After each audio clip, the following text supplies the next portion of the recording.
Two flight attendants stood in the galley, smiling at each other as the plane prepared for takeoff.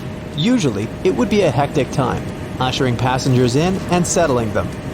Yet, this is a time for fun. Their flight is a ghost flight, devoid of passengers. If you ever wondered what the crew gets up to on empty flights, you're about to find out.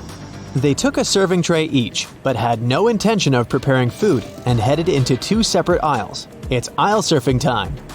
The engines fired up as the plane rolls from the terminal to the beginning of its designated runway. The attendants place the trays on the floor and stand on them. They held on to the seats and awaited takeoff.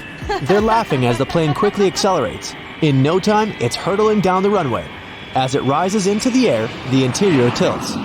They let go of the seats, and as the acceleration continued, so did they, straight down the aisle.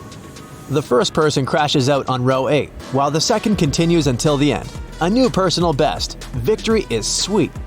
While it does sound over the top, according to a safety trainer on the travel forum of Quora, aisle surfing is a real thing. The faint of heart could take the softer option to sit on the tray as it slides downwards. The imagination fires as to what else they may get up to. Laps around the interior, cartwheels down the aisles, skipping. They have a closed-air cinema with their colleagues, air discos or karaoke on board of the plane. If you're a flight attendant and your crew wants to party, choose a song on the seat screen and take the announcement mic. Your colleagues are waiting.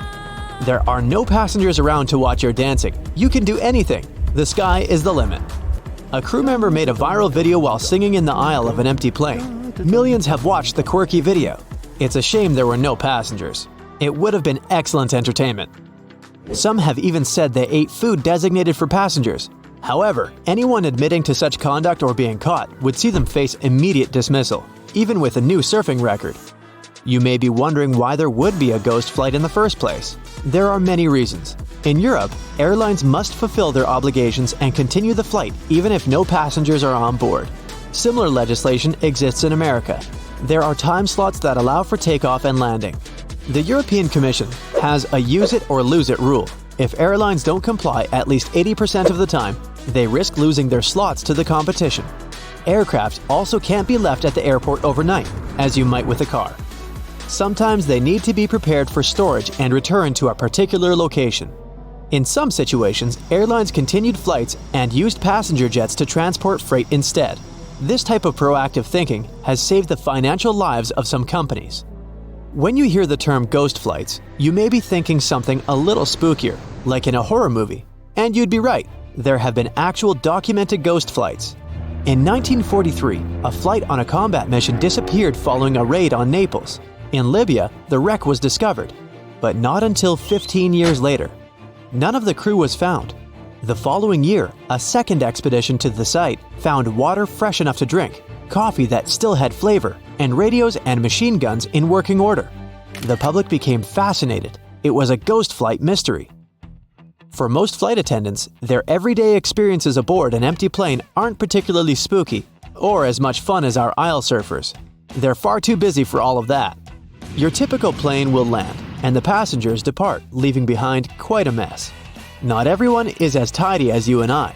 At this point, the cleaners race on board, vacuuming floors, picking up rubbish, and wiping down all surfaces so that the new passengers have an excellent clean environment. The cleaners must work fast. They have a deadline. The plane must be ready to take off again in under 80 minutes, sometimes a lot less, depending on the aircraft. This time is called turnaround. The more extended the plane sits on the tarmac, the less money the airline makes. They want to make the turnaround to be as short as possible. Time is money after all. While the plane is being cleaned, the ground crew are refueling. Many thousands of gallons are required, depending on the aircraft's size, weight, and length of the necessary journey. Without waiting for the cleaning crew to finish, the catering crew entered the plane. They often have to step around each other as meals are stored in the galley. The allocated meals must at least match the number of passengers on the imminent flight. Like fixing a torn seat, any minor repairs have to wait until a more extended stopover. As the organized chaos continues, the baggage holds are emptied by ground staff, while the new baggage arrives. Some of the more complex handlings can be moving the luggage to the carousels. There isn't much room, and sometimes the handler will have to crouch down low to get the job done. A lot of strength and skill is required, and the clock is ticking. The attendants are busy too. They must ensure that the catering crew has filed the upcoming meals and drinks in their proper places. They check off their inventory and prepare for the incoming passengers. They exercise their face muscles. Soon, they'll be wearing that smile non-stop and saying, "Good day," 200 times in a row. While they're always friendly, they have to deal with all sorts of behaviors, which can test the patience of even the sturdiest of attendants. Based on a list of 17 behaviors observed through the years, a flight attendant would give the following recommendations to the passengers. The flight attendants at the boarding door say hello to every passenger. Sometimes over 200 times in a row. Would you please say hello back?